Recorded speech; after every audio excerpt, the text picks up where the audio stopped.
to be a very fast train. It is. Yeah. It just felt like I couldn't see anything to judge speed, but it seemed very, very fast.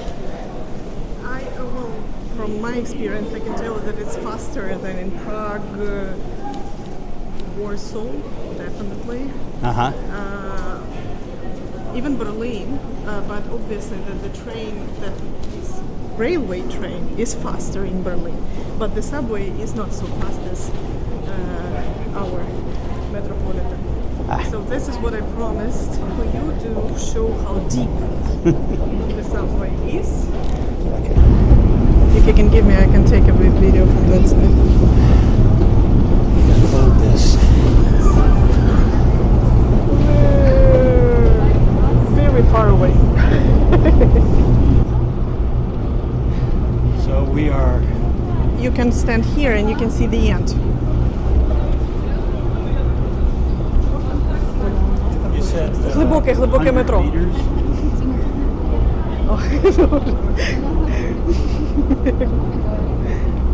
Ні, це один з найдовших ескалаторів у нас в Києві. Ні, арсенальні там 2 ескалатори. А саме по довжині ескалатора, самого ескалатора, це один з найдовших. Да, арсенальна найглибша, так. Да.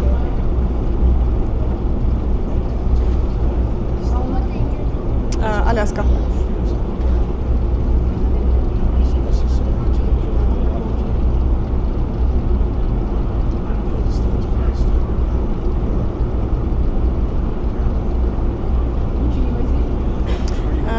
Ні, він попросив Бабин Яр і Майдан. Щоб ми зараз сюди приїхали.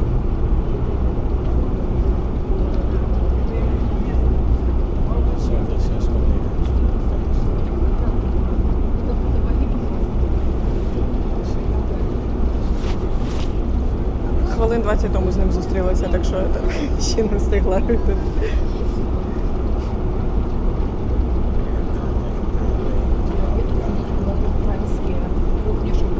Ну, тут уже як вийде, у мене маличу забирати з садочка, так що я з ними не надовго.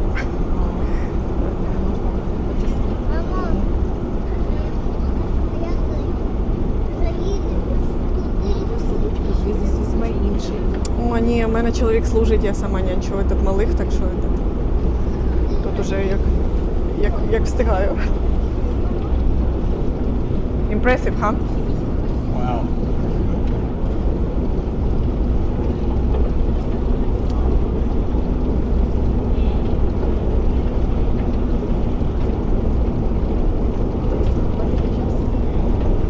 Я прошу $20 на годину. Так, це коли до мене напряму звертаються. Але є колеги, які набагато більше беруть.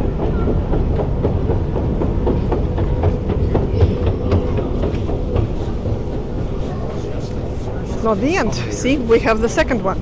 Yeah. So how deep is the underground at this station? At this station, let me think.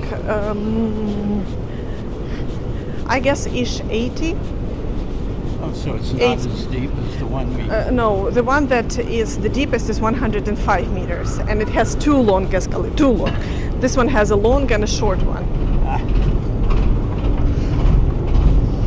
So the one in central Kyiv that we started at is not the deepest? No, not the deepest. No, no. So the Golden Gate is, I know that Golden Gate is 84 meters down, and it is the second deepest. So this one is definitely not more than 84. Okay.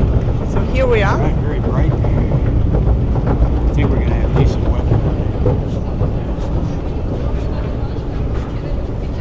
Let me hold the door. Дякую. Дякую. Бабин Яр попросив показати.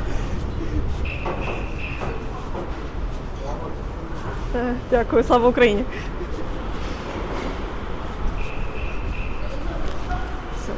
Several people who were standing right next to us were asking where you're from and were excited that you come here. And they were asking, why did you take him here? And we're telling like, oh, take him to the good restaurant, show him the culture. Because obviously that we don't receive tourists here. those people who none of the touristic insurance is covering Ukraine right now. So there is no organized tourism. Only some individuals who are interested in this area and who are brave enough to come here during the war. So obviously that our people are missing normal times where we would have tourists here. Yeah. So they are getting a little bit more overexcited seeing the English-speaking person. Okay, so this is the area of Babi Yar. This is the ravine, right? It's not yet. Let Not me. quite? Yes. We're getting there. So the point is that this is how it looked like before the World War II, right? You can see the ravine, Yeah. right? And we are right now in the ravine, but 8 meters above it. Ah. In 1943, when the Red Army was coming back, Nazi brought here Soviet prisoners of war and made them to dig out killed people, burn it, and also to do explosions so the ravine would fall in.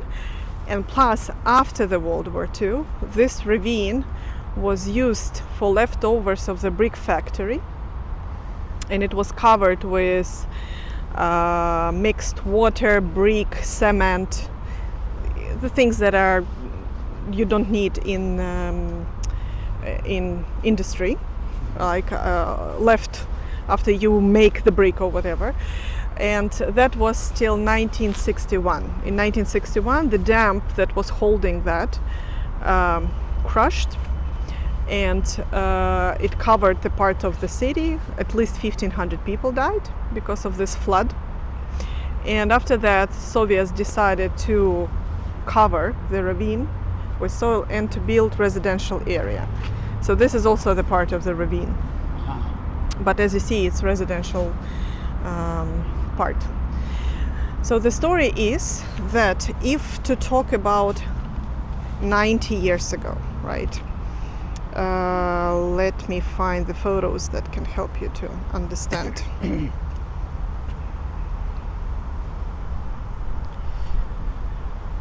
So this is Kyiv, the Kyiv map of before.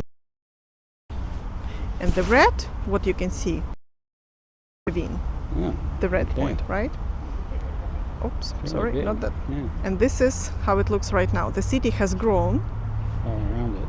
Yes, and ravine is not outside of the city anymore. It is inside.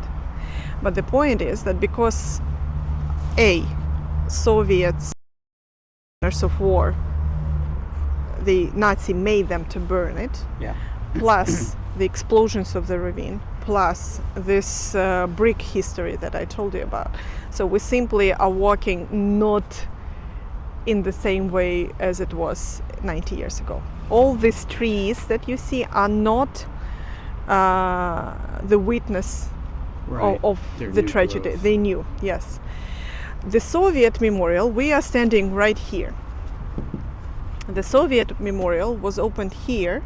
This is the ravine and going in that direction. It's a big thing, really, seriously, very big thing. This part was opened in 1976, 35 years after the tragedy happened. Soviets didn't want to recognize Babi Yar tragedy as the Jewish tragedy, or to underline that this is of one part of the nation tragedy. So finally, still there were people who would come here, who had lost their beloved ones, would come and do kind of meetings, kind of protest that we need a memorial place here. Mm-hmm. And finally, 35 years after the tragedy, they decided to build a memorial, and it says 100,000 Soviet people were killed here.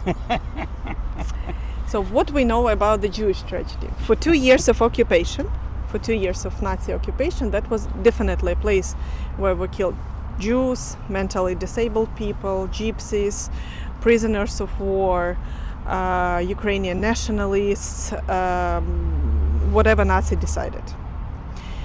There is a version why Soviets didn't want to study this place, because they used this ravine for execution during the repressions of Stalin time. Right. We don't know, again, but this is quite Likely? likely, Yeah. because the prison is not far from here. And why would Nazi use this place if not someone local would say that this is a nice place to kill people?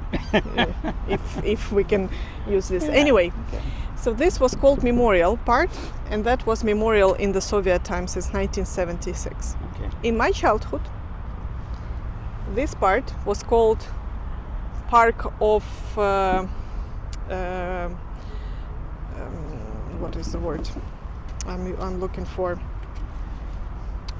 Relax park. Okay, anyway, just a park. Yeah. Park Babi Yar. Not Recreation, recreation. This is the word yeah. that I want, because resurrection was in my, and I know that this is not the right word. Recreation park. And I do Babi Yar tours since 2011. And for years, it was always embarrassing for me to get tourists here, because there would be picnics, there would be people drinking, and this is not the right how it should be. Finally, after 2014, after Revolution of Dignity, the big renovation happened. You can see that the lights in the park are looking like a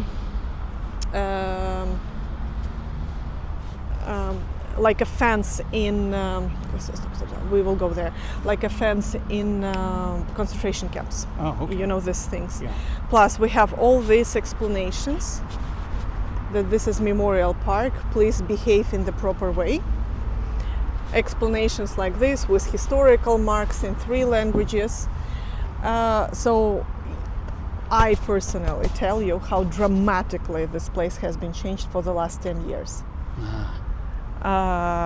So now it's not recreation park anymore, it's Memorial Park. A lot of monuments. Look how many monuments have been opened here. Many. So 4 or 5 years ago, another thing that was made. So we don't have any photo or video fixations of the tragedy of the Jews. Right. We have photos that were made several days after. It was named. These photos were made by Nazi soldier Johansen Haehle, his name was, and he did it for himself. He didn't publish these photos. It was in his personal home or whatever. He took. He was having that film. His widow finally sold it, like in 1980s probably. And we received those photos after the collapse of the Soviet Union. And we know that they were made in Kyiv, because he took photos of St. Andrew's Church and of some other things. So what we see on those photos is Soviet prisoners of war who are burying the ravine, and also some personal belongings that belong to the Jews. Their coats, luggage or whatever. So several years ago, the Babi Yar Memorial Center collected all photos and videos of this place that were possible to collect, with the airplane photo shooting, with any personal photos like these girls. They analyzed it with all these different landscape and managed to figure out where the photo was taken, and even the time of the day, because of the way how the shades of people are fallen, shadows of shadows. So what you see here, come here.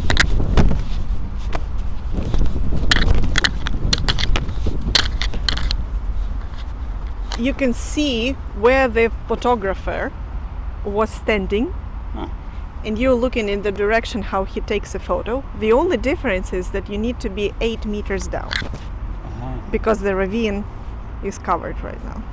So you can look in here. Yes. I'm not gonna get that. So this is the explanation. Hopefully I could probably find that. Well, this is how the place looked like in the first days of October 1941. Here in Babi Yar on September 29, 30, 1941, the Nazis shot almost 34 Kyiv Jews. 34,000. 34,000 Kyiv Jews. In total, from 1941 till 1943, between 70,000 and 100,000 people were killed here. How do we know this number, 34,000? So Nazi calculated.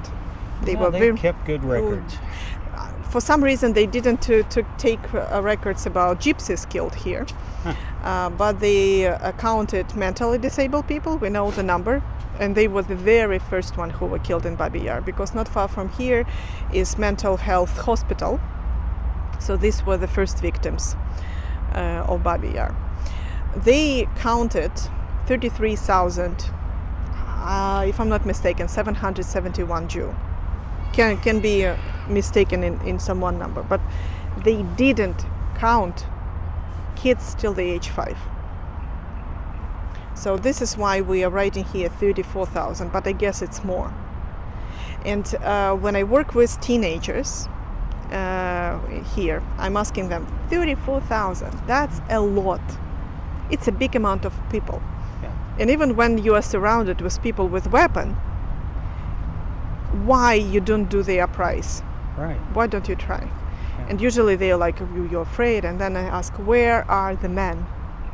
Men are in the war, in the army. Yeah. So we are talking about 34,000 of elderly people, women and kids. Yeah. And this is not the force that can make the uprise, right? My teacher of my dance classes was one of the survivors of Babi Yar. And she was a little girl, and she was saved by Ukrainian woman who put her cross that she had and said that this is my daughter. And she doesn't know her, she didn't know, she passed, she didn't know her Jewish name, unfortunately, and didn't know her mother's name or of her siblings. But her new mother always were telling her about the story, how she appeared in that family. My grandmother was 11 when Nazi came in Kyiv. 2 girlfriends of her were killed in Babi Yar. She told me about them. Unfortunately, when I was listening, I was not really paying attention. I was a child, and finally when I became an adult and interested in the story, I didn't have a person to ask. Yes. I know their names, but I don't know their surname. And one of the things that I'm dreaming is to identify these 2 girls. Unfortunately, a lot of our archives burned down, and I have very small information that I can work with. But anyway, Frida and Fruma were 2 girls who were killed here. And my grandmother was walking with them till some point in that direction where the Nazi were separating Jews and not Jews. And as it was the place where the railway was, a lot of Jews were thought that they would be taken somewhere. They would be evacuated or deported or whatever. And that's why a lot of citizens were walking with them to say goodbye. And this is how it was with my grandmother. Let me show you that part. I'm not taking you to the Soviet memorial, partly because it's not standing in the proper place. And plus, it is very typical Soviet, big, massive memorial. This one was opened in 2011. In 2001. I was 13 years old when it was opened. And it is dedicated to kids killed in Babi Yar. It looks like play dolls. And have a look.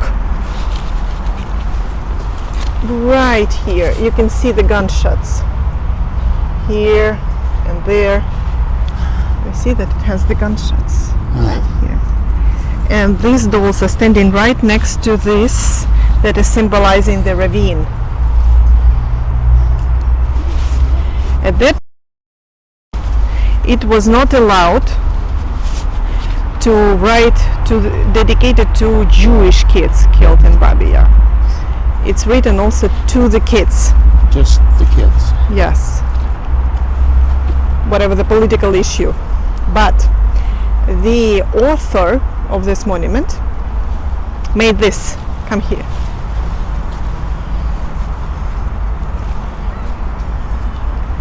A yarmulke. Yes. So To underline to what kind of kids is dedicated to. And snuck it past the Soviet censors. well, 2001, it's not Soviet. Not Soviet, yeah. But 10 years, it's probably not enough to analyze the history and to the political view. Even now, I would say that we are descendants of the Soviet, Ukrainian Soviet Republic in some questions. Oh, here you also see the gunshots. When I was firstly taken here by my parents, I do remember even now the emotion that I had. It was the first time when I seen that something small can give you more emotions than big and massive memorial. It's such a small monument, but it makes you feel so many different emotions and thoughts in your head. Anyway, I really love this monument, though it is dedicated to such a tragedy, but it's made Three so gunshots beautiful. depicted. 3 bullet wounds.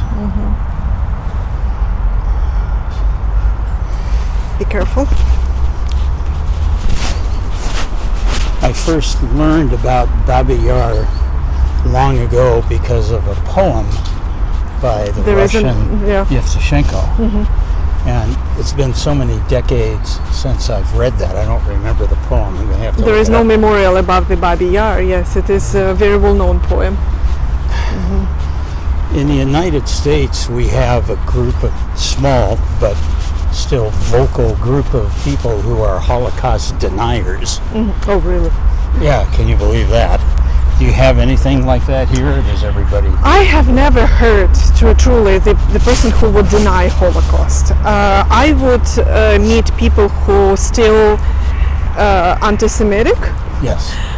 even with teenagers that I work. I mean, and we are talking about, this is the same story about the photo made by this Nazi soldier. So it's another point where you can have a look. And you said his name was Jorgen? His name was Jonah has Haehle. Here it's written. Ugh. So it's personal belongings.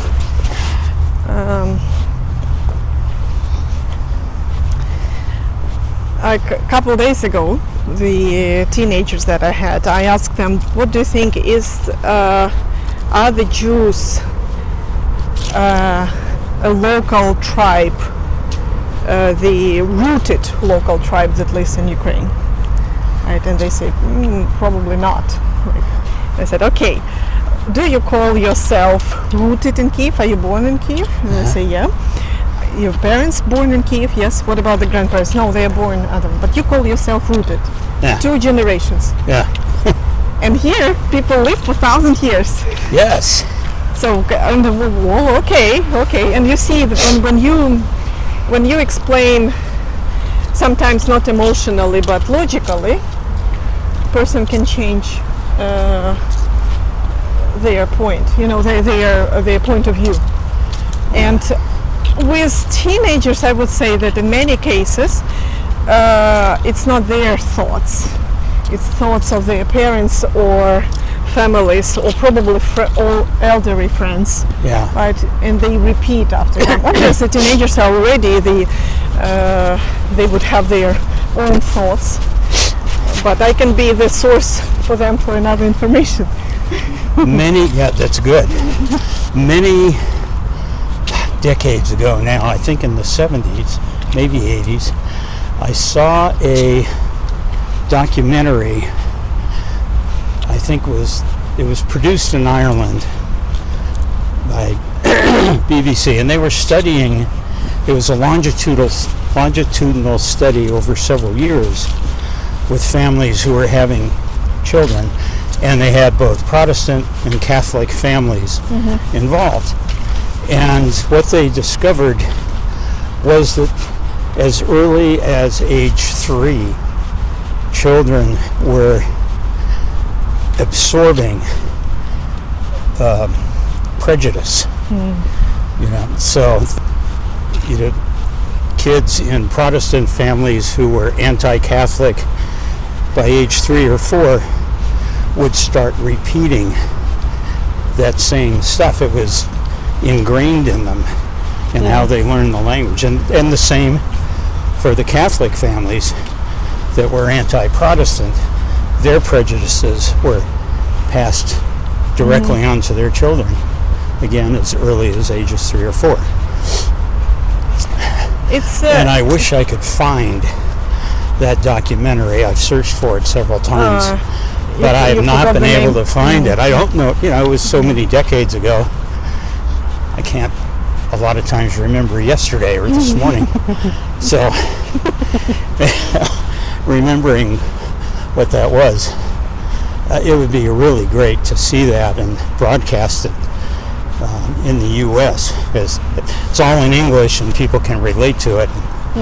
These days, with all the anti-immigrant prejudice being foisted upon us by the right wing, we need to counter it. I would say that we're still very old-fashioned, and as we are mostly, if I can say so, white nation, right? We don't really experience living with different other nations, and sometimes we Ukrainians like to say, oh, we are okay with all kind of nations, and I say, well, it's not really that way because we don't have this experience. And obviously that after the war we would need a huge amount of people come here because of the loss of our population. Do you think many Ukrainians who left will return? I don't know. A year ago I would have the answer yes, but now especially those who are with kids are more rooted to the new thing, and it's so sad. And depressing. It's so depressing. Sometimes I even stop my thoughts about it because it really makes me feel uncomfortable. My best friends left the country. I feel quite lonely. And they are pro-Ukrainian, they love Ukraine, they help Ukraine, but they left. And my husband is serving in the army. I see how the war is changing him, and we will love each other. We are very good family, but I can see if I left the country we would not work out as a couple, because even now we have issues, right? Kids are growing. And we spent a holiday together, and my older one asked why Daddy is always angry, why he's unhappy, what happened to him. Like, you can only imagine what he has seen. And plus in the army, like, you are told to do, you are doing, and kids are not like that. At all. No, they aren't. And they don't follow your rules because they're kids. Right. And I can see how families are falling apart, and this is very, very sad. You can see a lot of signs right there. It's some stories of the world, those who were saving Jews during the World War II. Of people in Ukraine and Poland, you will see that Poland has double bigger amount. But, again, you can explain this number, so probably Ukrainians are more anti-Semitic, but Soviets were very anti-Semitic regime. So there were no studies about those who were saving Jews just after the World War II. And when they started to do that in 1980s, a lot of witnesses were gone. And that's why we don't have as much numbers as it could have been. This was a project to make the silhouette of. You can see the ravine right there. See? Yes. That photo. Yes. And the idea was that that would be a place that would be that would have had whatever the grammar point is, the light only coming from the top, and you would stand right next to trying to feel this place through your personal emotions, whatever the concept is. As it's not finished, it's very hard for me to explain what they wanted to do. But here you can see the ravine, how far it goes, and we have only part of it that survived, and I will show you that part. Okay. Probably Ukrainians are not as much as anti-Semitic as they are anti-Gypsy. That seems to be pretty common around the world, actually. And I have a friend who's Roma, which is their preferred term. Yes, it's also dedicated here, as you can see, Romance. You see the first word? Yes. And here it's also written not to Gypsy but to Roma people. Again, I'm going to walk around it.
So every material has three the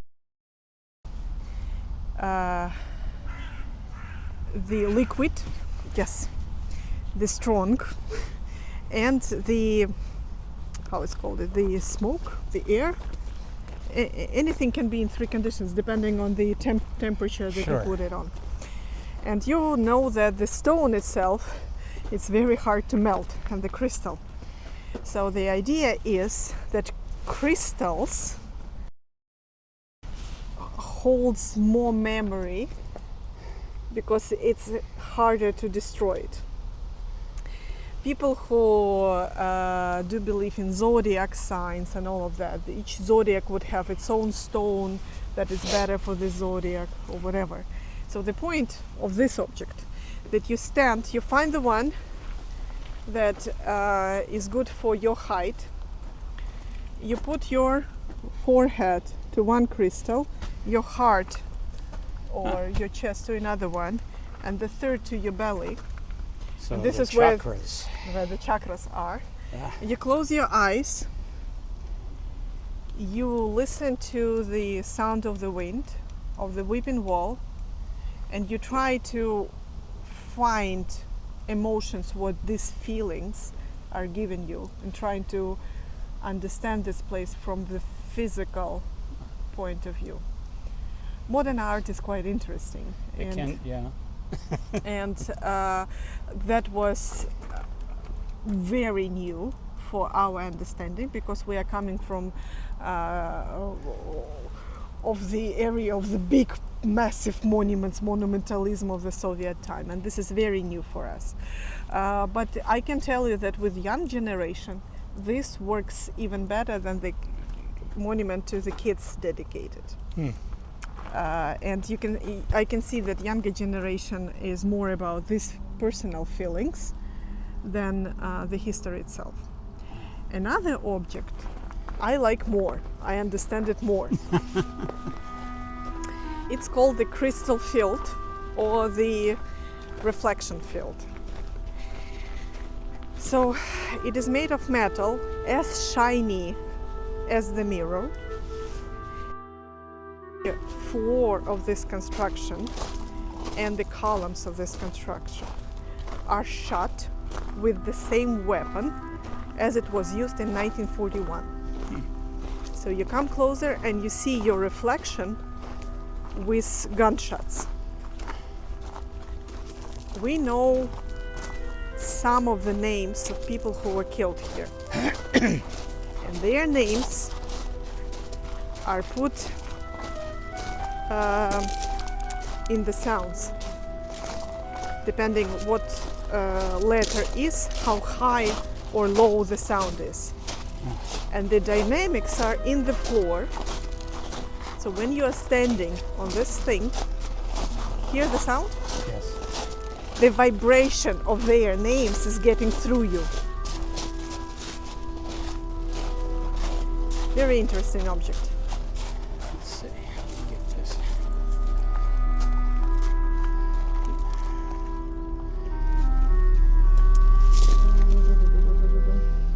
Just missing. That's very reflective.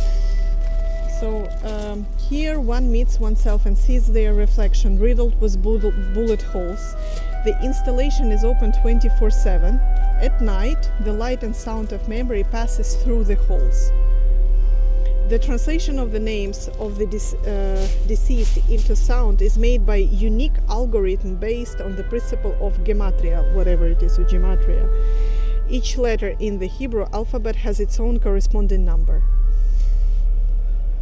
You should stand and feel this place.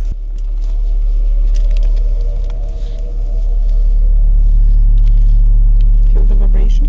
Yes, I need to get over there. Mm-hmm.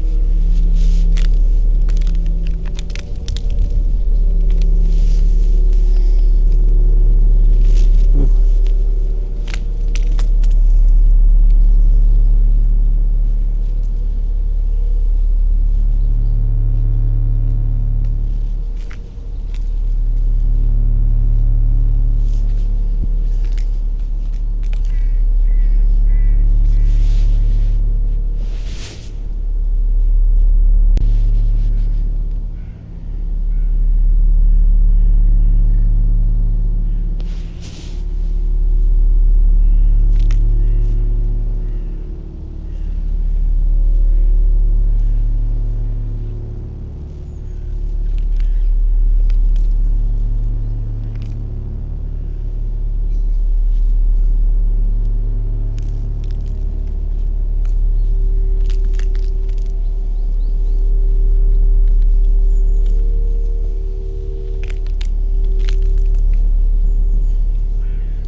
This one was opened in 1991, just a month after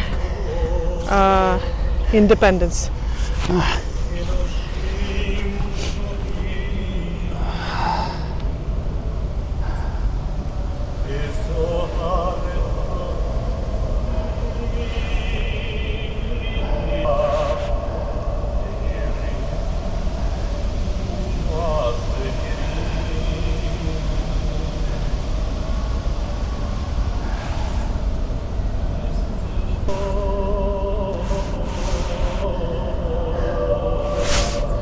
And the building to the right. Yes, that's where we will sit.